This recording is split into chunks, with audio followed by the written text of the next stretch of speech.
1925, an admirable and revolutionary figure was born in Nebraska. This figure, who would achieve prominence worldwide, would go down in history as Malcolm X.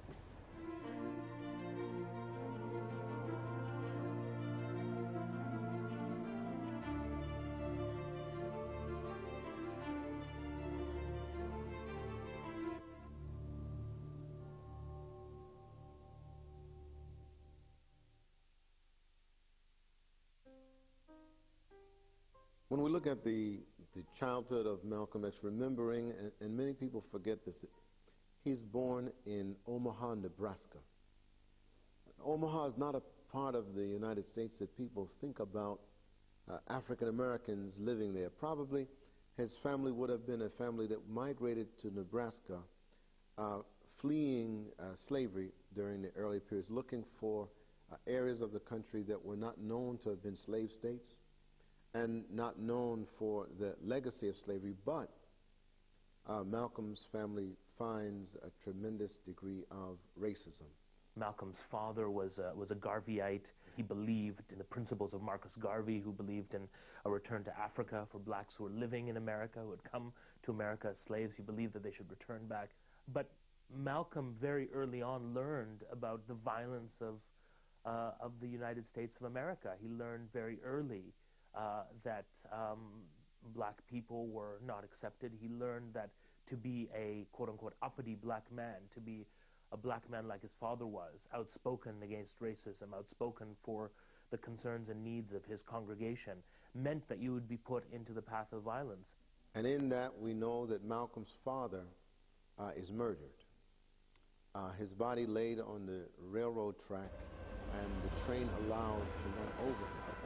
And so you can imagine psychologically the damage that this does. And his mother really didn't cope once her husband had been killed, which I think in a way reinforces the notion that Mr. Little in fact had been lynched and not just run over, which is what some people would like us to believe.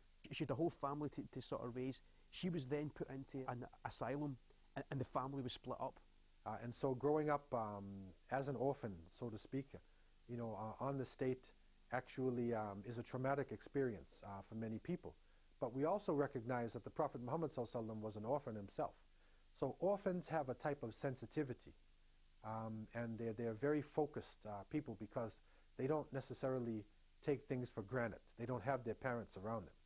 And so it gives them a type of consciousness. Their eyes are wide open. And they're able to accomplish, in many cases, more than people who have parents who are waiting for everything to be done, and they're spoon-fed. So Malcolm was not spoon-fed. He had to deal with reality from a young age. He goes to a school that is largely a white school and excels against all odds. And yet when he goes to his favorite teacher and he speaks to his favorite teacher, and his teacher asks him, well, Malcolm, you're doing so well. You know, what kind of career have you thought for yourself? And Malcolm says in his autobiography that, you know, I responded really without thinking, but I thought, you know, I would like to become a lawyer. And his teacher dissuades him. If you want to be what you've written, Malcolm, as your goal, you want to be a lawyer, well, that's not a realistic goal for a Negro. And you have to be realistic. You're a Negro. Maybe you could become a carpenter. That is the childhood of Malcolm X. I mean, you see this bright young man from a broken home. His father has been murdered. His family has been torn apart by violence and by the authorities. Excels in school, yet turns in his late teens and early 20s to petty crime. It's a remarkable transformation, but it is a transformation that is emblematic of racist America in the 1920s, 30s, 40s, 50s, even to the 60s. By the time that Malcolm was a teenager, he had already dropped out of high school. At first, he started working odd jobs in Boston. But soon he moved to Harlem, New York, and became involved in criminal activity. And in many cases, and this is what was happening in the big cities in the United States, is that African Americans were forced to be involved in crime, in hustling, in order to gain a living, because the normal job type situation was very restricted. And so you find that most African Americans, the highest level they're reaching is working on railroads and as servants or porters. So you're never able to really gain that much out of the time that you put in. And so the hustler, the pimp, the drug dealer, the one who's taking the numbers, who's involved in crime and robbing people's houses and whatever, that person can gain a lot of wealth in a short period of time.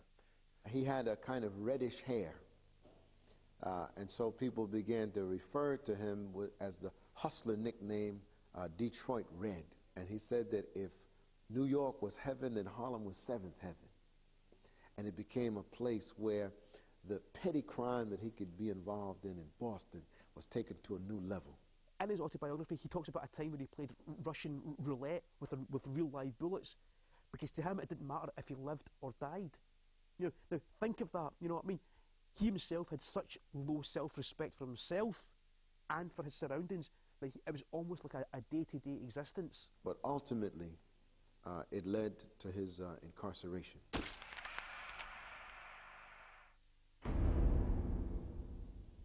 Being incarcerated, the idea that, well, if I'm incarcerated, I should adjust to the system. And Malcolm decided, I'm not going to participate in the system. I'm going to be as belligerent an inmate as I can possibly be. And he is prevailed upon by a man who's in the Nation of Islam, who's observing him and says, you know what? I've seen a lot of guys like you. Young men who think that they can beat the system. But the system is designed to do exactly what it's doing and to do it exactly to people like you. And all you want to do is spend some time in the prison and then get out and go back to selling the white man's drugs, to go back to pimping, to go back to number running, just long enough to make money for the system so that you can be right back here again. And Malcolm is taken in by this strange kind of talk, but it explains the nature of racism, something that Malcolm has been unable to figure out on his own. Because what the Nation of Islam argued was that he was in jail because of white, blonde-haired, blue-eyed devils. So Malcolm goes through his life and he goes, why am I in jail? A white man put me in here. Why did I become a hustler? Because a white man told me that I couldn't become a lawyer. Who killed my father? White people. So he kind of sees an illogical connection, which on the face of it seems quite natural.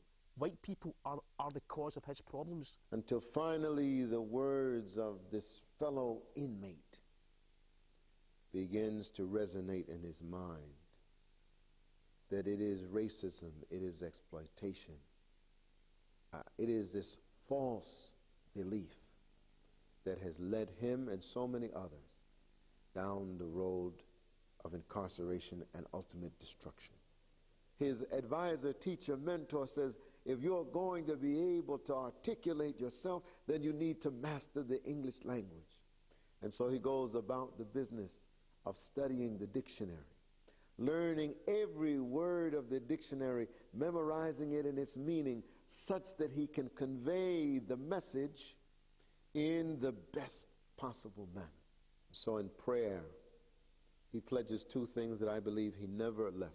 He said, I pledge before Allah that I would tell the truth to the black man about himself, and I would tell the truth to the white man about what he has done to the black man. What makes the so-called Negro unable to stand on his own two feet?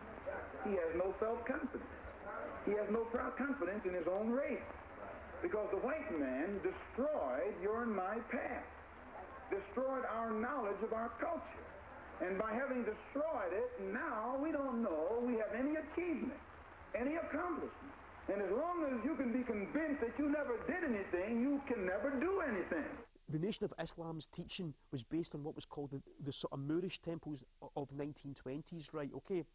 And the kind of founder was a person called Elijah Muhammad, who claimed to have met a person called Fard Muhammad, who claimed to be Allah in personification. So straight away, that goes against orthodox Islamic doctrine, right, okay? Why was someone like Malcolm X taken in by that? I believe he was taken in not so much that he believed in the theology, although I do think there was a point in his life where he really did believe in the theology. But here he saw a movement that was transforming thousands of men and women, thousands of men and women who would have been criminals, who would have had no future, who were not achieving an education. Here was a movement that transformed them, made them disciplined, made them active agents of social, political, economic change within their communities. I think that's what excited Malcolm about the Nation of Islam. Religion has failed.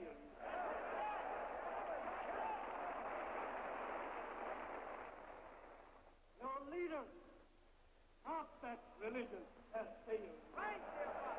Meeting Elijah Muhammad after he was released from prison was a magnificent spiritual moment for him. Here he was coming, he felt he was coming in the presence of someone who reflected the divine, and he was convinced. And the rapidity with which Malcolm went from being a mere member of the Nation of Islam to a minister in the Nation of Islam, and then the national minister of the Nation of Islam, is a remarkable meteoric rise. Why? Because the Nation of Islam gave him the space that no one else had ever given him, gave him an opportunity to shine. And he did shine, and he did it as a true believer. The people in Mississippi, as well as Mississippi, New York, and elsewhere know that freedom comes to us either by ballots or by bullets. That's the only way freedom is gotten. It was the time of the civil rights struggle in the United States. In many ways, the struggle was getting nowhere.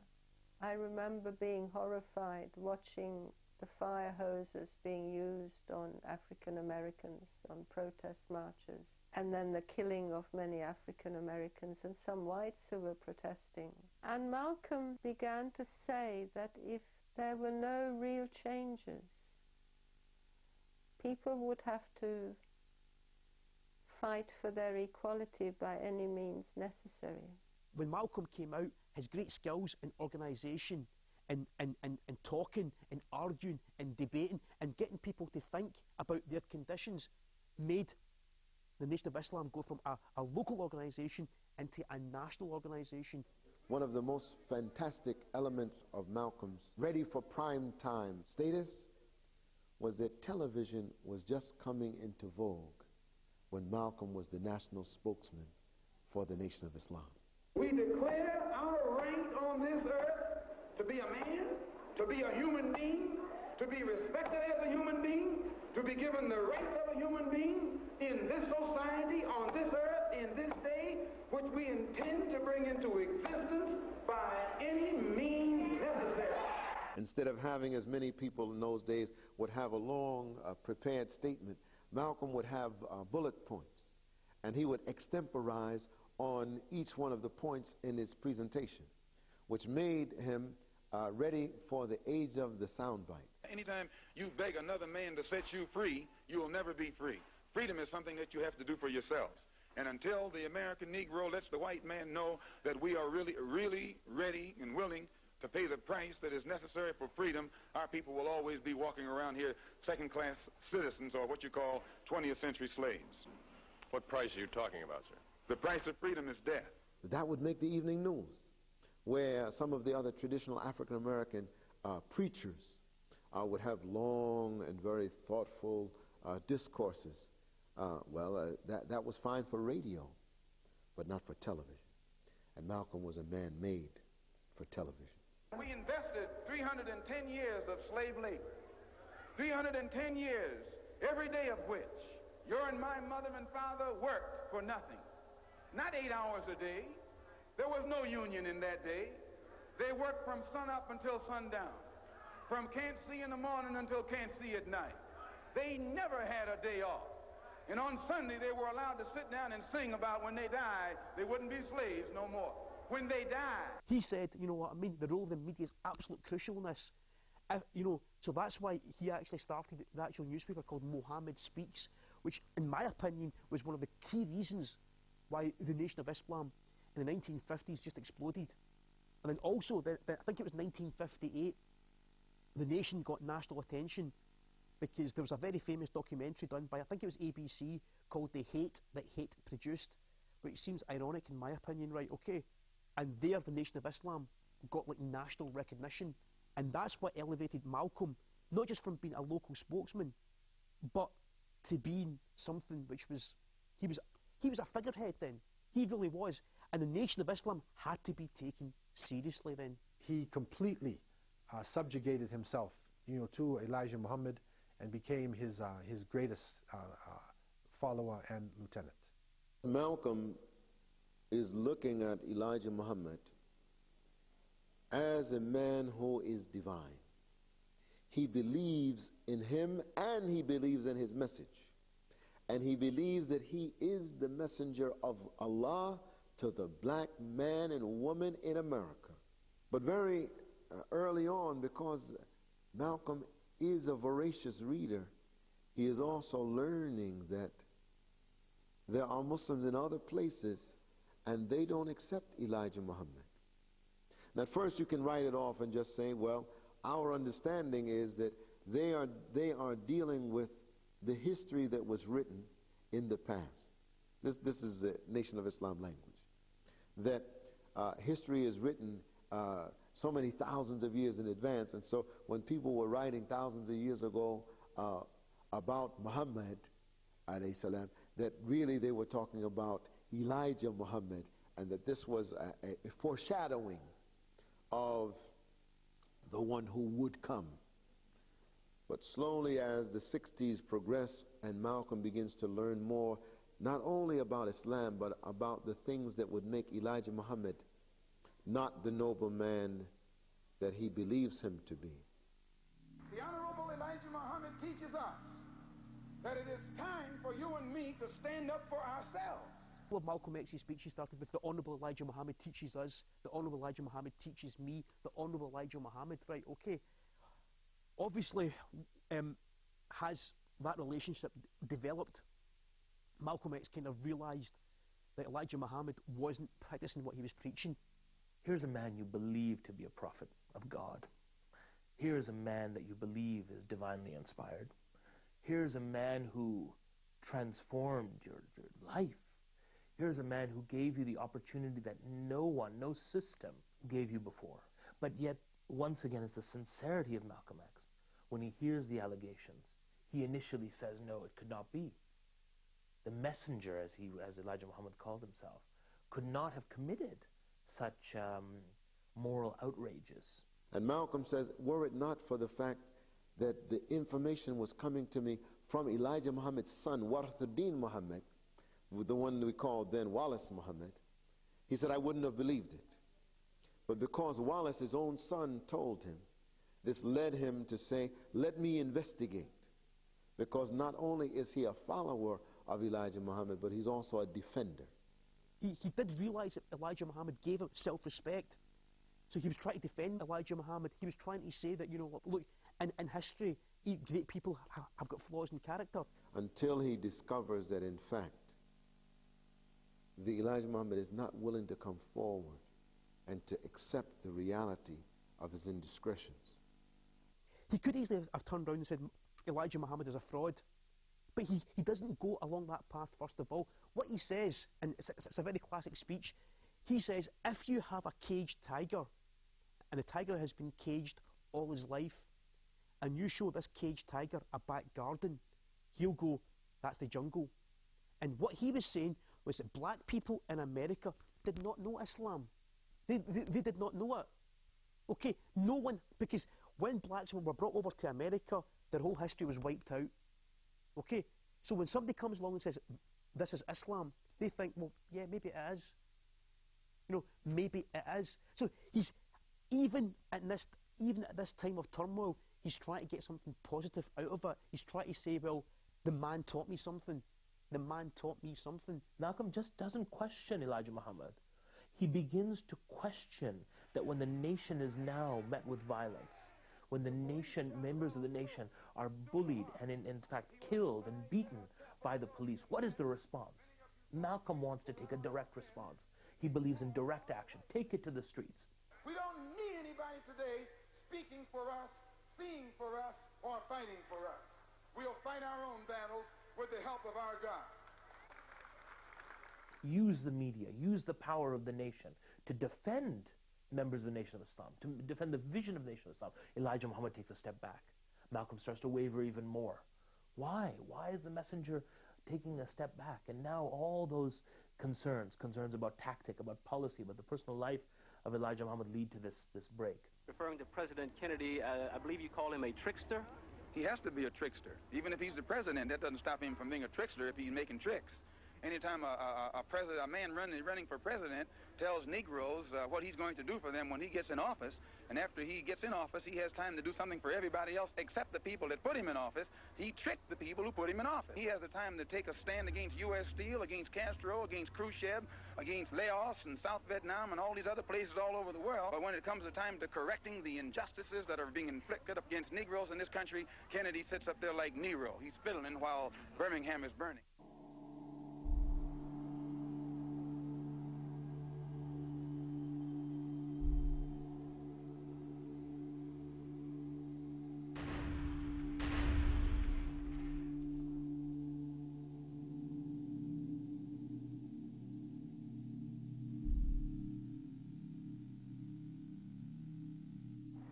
While the nation and the world mourn the death of President John F. Kennedy, black Muslim extremist Malcolm X, speaking today in Manhattan Center in New York City, called the president's assassination a case of chickens coming home to roost.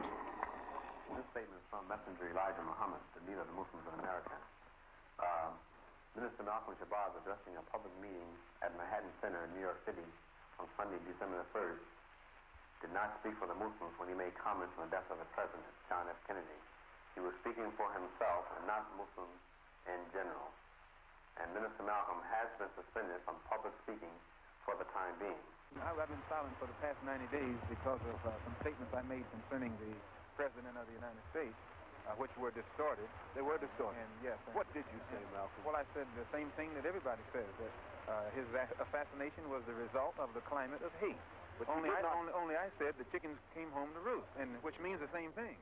You did not say that you were glad the president was killed. No, that's what the press said. And Malcolm X was just basically saying America has gone all around the world and created violence, and now it's coming back. The chicken has come home to roost. But this disturbed Elijah Muhammad and the leadership, so they didn't agree with this, and they suspended him. I did receive word from him that the 90-day suspension that I was under was not to be lifted, that it would remain indefinite. And as I... When did this take place? This past week. And so I just reached the conclusion that I frankly didn't think that I would ever be an active member of the Nation of Islam anymore.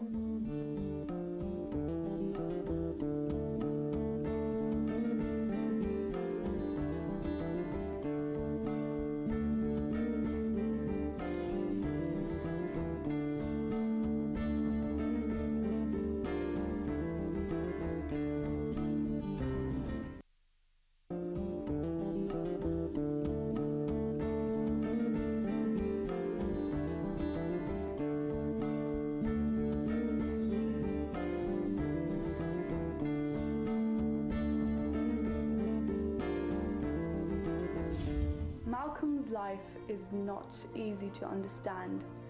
He transformed from being a petty criminal when racism closed all options in his life to a political leader whose street sermons at first attracted thousands and then the attention of the entire world. By the mercy of Allah subhanahu wa ta'ala, he's actually introduced to real Islam, because he was so loyal. If he was not suspended, he probably never would have left. But by the mercy of Allah, he's then suspended, kicked out, and he realizes now that he's really being excommunicated. And so his family members, his sister had embraced real Islam, and there were people who realized that Malcolm, was a sincere person, and so they financed his pilgrimage to Mecca. Never have I witnessed such sincere hospitality and true brotherhood as is practiced here in this ancient holy land, the home of Abraham, Muhammad, and all the other prophets of the Holy Scriptures. You may be shocked at these words coming from me, but what I have seen has forced me to rearrange much of my thought patterns previously held, to toss aside some of my previous conclusions. For during the past 11 days, I've eaten from the same plate, drunk from the same glass, slept on the same rug, and prayed to the same God, with fellow Muslims whose eyes were the bluest of blue whose hair was the blondest of blonde, and whose skin was the whitest of white. We are truly the same because their belief in one God has removed the white from their minds, the white from their behavior, and the white from their attitudes. Sincerely, El Hajj Malik El Shabazz, Malcolm X. He's saying that if this religion can transform these people, then it can transform America. If millions of people can come to this place, eat together, live together, break bread together, pray together, and not see the difference between rich and poor, not see the difference between black and white, not see the difference between north and south or east or west, then is that now possible in America? And being a very straightforward person, a very resolute person, sensitive, he then reforms his understanding of Islam. He submits to Allah subhanahu wa ta'ala, and he writes back, and you see the writings in his autobiography, that this has totally changed his understanding of Islam. He now sees the universal message of Islam.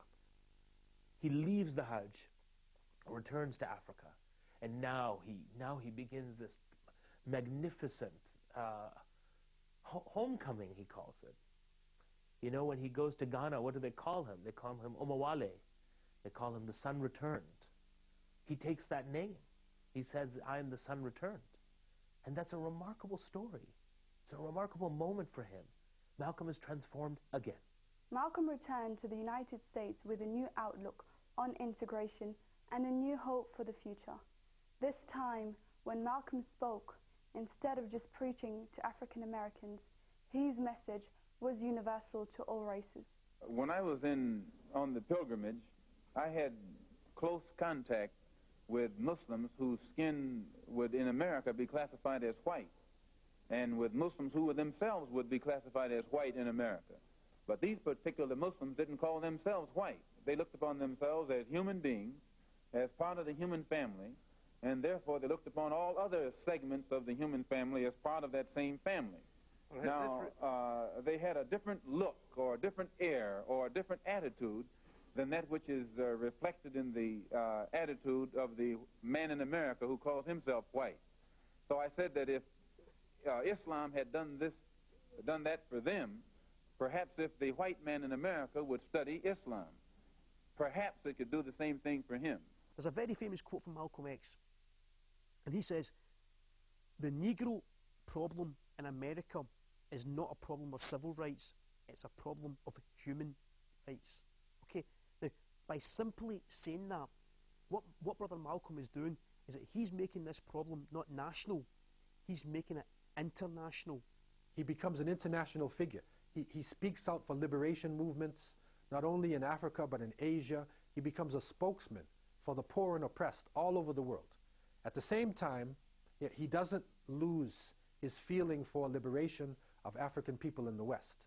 And so he forms the Organization of African American Unity, and he's uniting organizations in America based upon the struggle of black people in the West. But he also sets up this other religious organization that's called Muslim Mosques Incorporated, which follows an orthodox version of Islam, like Sunni Islam. A place where not just him, but those who leave the Nation of Islam and other people can learn about Islam. No longer being bound by saying that white people cannot be a part of this struggle, but to say any individuals who want to work in this cause for the liberation and the fair treatment of African Americans, they are welcome to join either Muslim Mosque and become Muslim, or the Organization of Afro-American Unity. Soon as we established our religious authenticity with the Muslim world, we set up the Organization of Afro-American Unity and took immediate steps to make certain that we would be in direct contact with our African brothers on the African continent. So the first step that has been taken, brothers and sisters, since Garvey died, to actually establish contact between the 22 million the 22 million black Americans with our brothers and sisters back home was done by two organizations. And you know we've got to unite with them because there are 700 million Muslims. And we sure need to stop being the minority and become part of the majority. I think you'll find that many white people are fed up with what the Negroes suffered. And this is what I had to become aware of on my pilgrimage to Mecca. I could see then that there are many white people in this country who will side with the Negro in whatever he has to do to protect himself. But that's a considerable change of opinion in Malcolm X. No, today I'm speaking for myself. Formerly I spoke for Elijah Muhammad. And everything I said was, Elijah Muhammad teaches us thus and so. I'm speaking now from what I think, from what I have seen, from what I have analyzed, and the conclusions that I have reached. Then the white man is no longer the devil, and he is no longer bound to be evil? If I judge a man by his conscious behavior, I am not a racist. I don't subscribe to any of the tenets of racism. Then there are good whites and good blacks and bad whites and blacks. It's not a case of being good and bad, good or bad blacks and whites. It's a case of being good or bad human beings. For me, that is something that has inspired me and continues to inspire me. That Islam should make us vast and make us embrace others without losing a sense of ourselves. Malcolm never lost himself. He was always confident about who he was at the time he was at. Open to change, open to growth, open to learning, open to knowledge. But at the moment there was a confidence. Maybe in many ways, he was a father to me spiritually, as he was for many young men and women who looked at his impeccable example.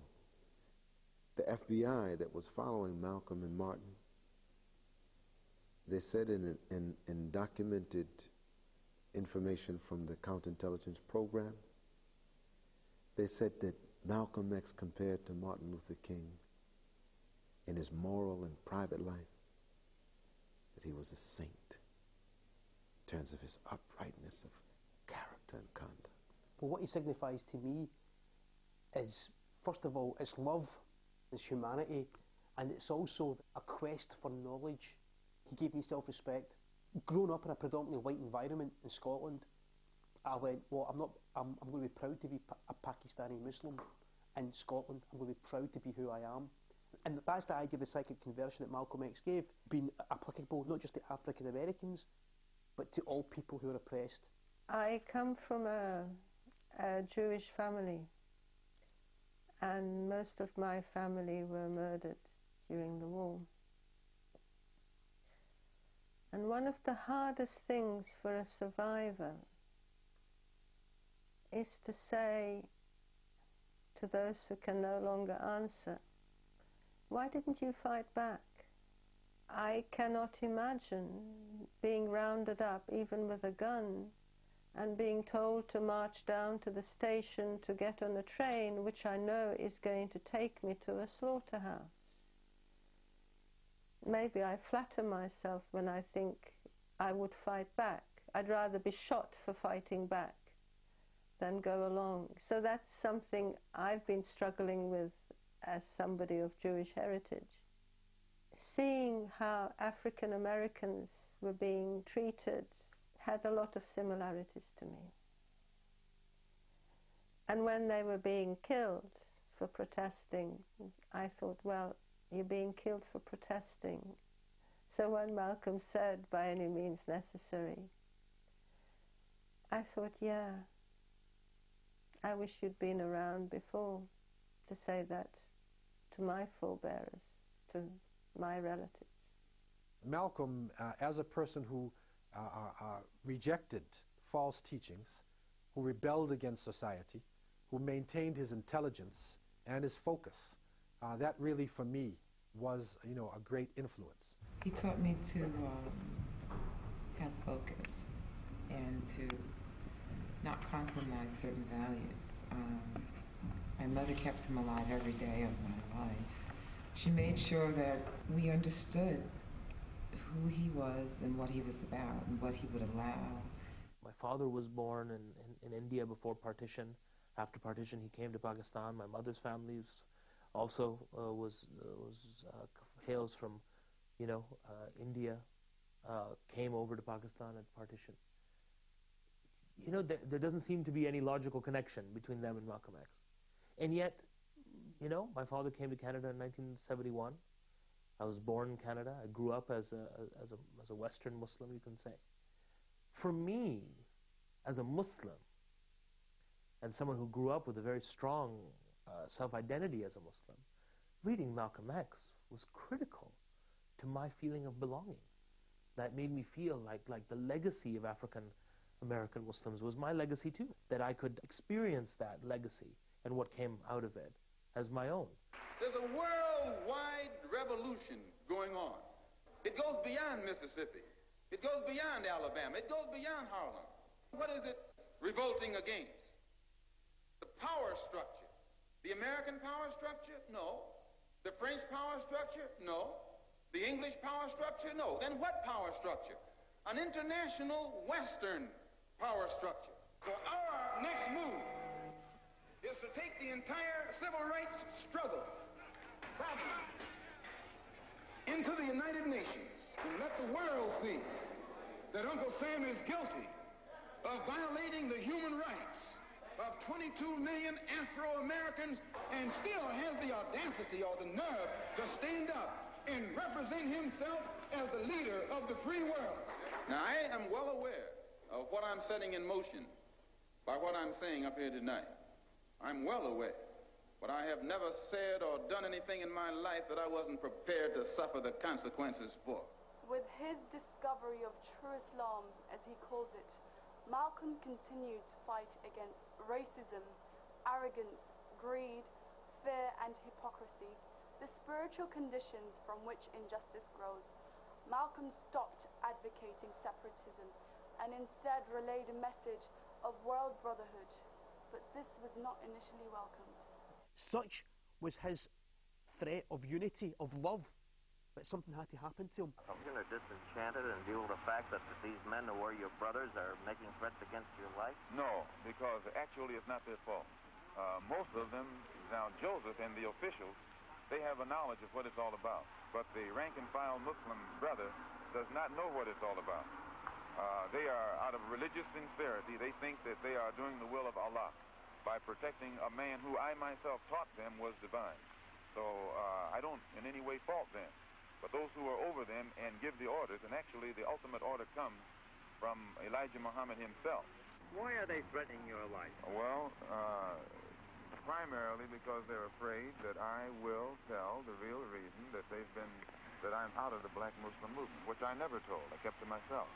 But the real reason is that Elijah Muhammad, the head of the movement, is the father of 8 children by 6 different teenage girls, 6 different teenage girls who were his private personal secretary. I think someone should say something to speak out against the acts of my blood brother Malcolm. Since I'm one of those who brought my brother Malcolm to Islam, I'm taking this task on myself. Because I see where my brother Malcolm, angered by the little misfortune of being suspended for speaking out of turn and against instruction, now resorts to slander, slurs, and intimidations of Mr. Muhammad, Mr. Muhammad's family, and the Muslim followers of Mr. Muhammad. And I had stated in a newspaper article about an effort to take my life back in January, and at that time the Muslims denied it. In fact, they tried to make it appear to my brother that I was insane. But on a program in Chicago called Hotline, that's moderated by Wesley South, John Ali, the national secretary, admitted, I think it was Wednesday or Thursday, one of these days last week, that they absolutely were going to kill me. A lot of people would have had an interest in doing away with Malcolm X. He was too outspoken and too honest. And, you know, when he was in Africa, he met the leaders of all the independent countries. So he could talk to anyone there. So, of course, they had to kill him. And he knew that. He knew that. I wanted you to know that my house was bombed. It was bombed by the black Muslim movement upon the orders of Elijah Muhammad. Now, they had come around they had planned to do it from the front and the back so that I couldn't get out. They covered the front completely, the front door. Then they had come to the back, but instead of getting directly in back of the house and throwing it this way, they stood at a 45-degree angle and tossed it at the window, so it glanced and went onto the ground. And the fire hit the window, and it woke up my second oldest baby. But the fire burned on the outside of the house. But had that one gone through that window, it would have fallen on a 6-year-old girl, a 4-year-old girl, and a 2-year-old girl. And if you attack me, that's one thing. I know what to do when you start attacking me. But when you attack sleeping babies while you are lower than a god, the only thing that I regret in all of this is that two black groups have to fight and kill each other off. Now, can you imagine knowing that every time you open your mouth, that gun is closer to you, or that poison is closer to you, and you still do it? And you still do it? I don't know how many of us could do that. Are you not perhaps afraid of what might happen to you as a result of making these revelations? Oh, yes. I probably am a dead man already. Malcolm gives a lecture on Thursday night, and he says to Betty Shabazz, his wife, even though she's pregnant with twins, I want you to come to this lecture, bring the children. That Thursday night, the lecture that he gives, not well reported, but it will be the last speech before that Sunday in the Audubon Ballroom where Betty and the family come.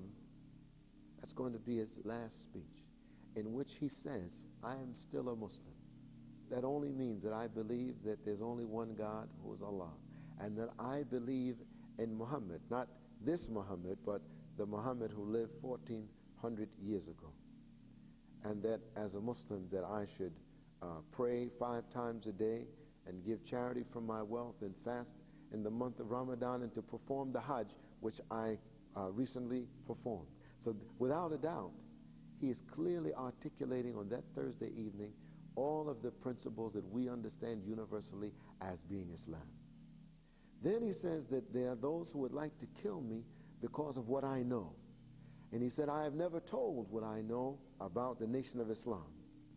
But tonight I want to share some things with you because I have a new vision and where I want to take us. And on Sunday I'm going to explain in more detail those issues.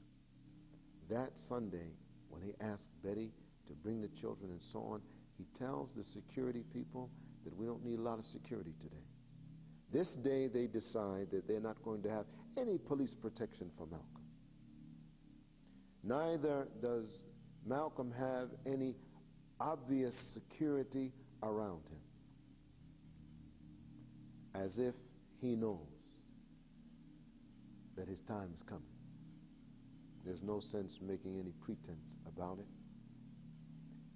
And before he can utter the words of that message about the new direction that he would take the movement in, he is assassinated by members of the audience. And in true Malcolm style, although the danger is toward him, he explains to everyone that everything is okay, just everyone remain calm, while they open fire on him and his body is mutilated.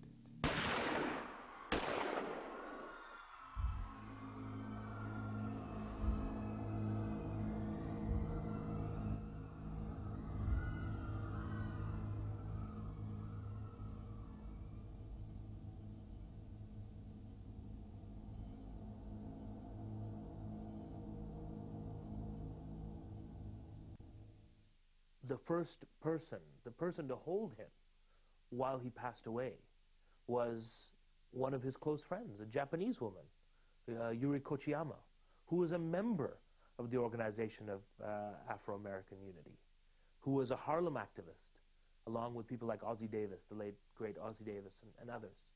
And she was the one who reached the stage first. And Malcolm was like her brother, and she held him as he died. You know, and it's emblematic that it's a Japanese peace activist friend who is at his side when he passes from this world. It wasn't Malcolm X's physical body which actually mattered. It was his intelligence, his brain, his skill of speaking, of ideas, his ideology, and an ideology never dies. He became an eternal hero. Maybe perhaps more powerful in death as a symbol than he was when he was alive.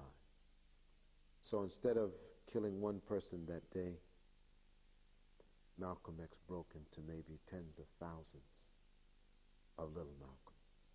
We are all Malcolm X if we choose to be, because there's so many elements and aspects of his life that represents truth, that represents courage, that represent determination, that Malcolm is really about, that we can all draw from. Malcolm X suffered the fate of many African Americans today, and that is to be frustrated, knocked into the streets, put into the prison system. But Malcolm was steadfast, he was resolute, he was able to overcome his difficulties, he was able to even forgive European people and to accept them as his brothers, even though he was imprisoned by them and his parents were killed by the Ku Klux Klan, the extreme right-wing members of the European race. In, the kind of wider mainstream media, you always have, Malcolm X portrayed as, hiding behind the door with a gun. But to people who really take time to look into his life, I think, they will see a very just man, a man who cared about people, a man who fought for equality, a man who was very passionate, very caring and very peaceful and was loved by so many. 43 years after his death, Brother Malcolm's values, his ideology, it's still so relevant today. In fact, there's probably more need for Brother Malcolm's philosophy right now than there's ever been, in my opinion. I wish Malcolm was here. I wish we could say to him, Malcolm, which way should we go? He's a saintly man, living in distinctly difficult times, having experienced violence and prison and transformation and heartbreak and love and sadness and struggle all his life. He is a body of work that deserves to be explored constantly.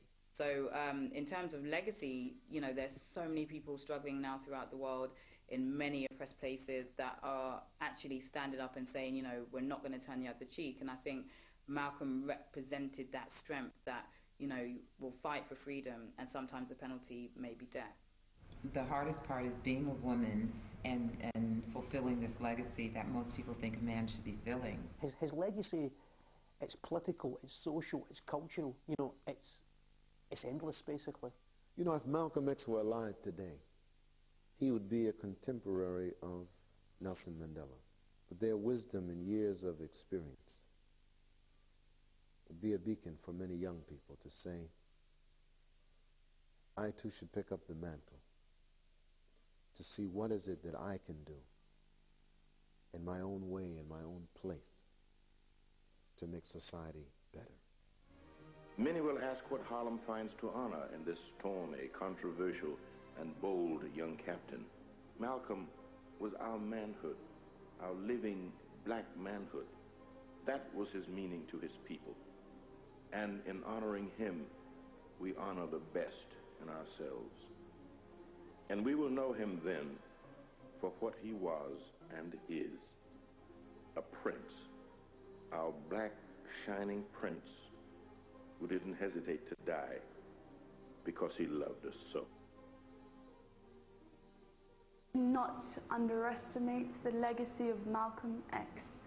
He lived and fought for justice, equality, honor and truth, facets of which we associate with the blessed prophet.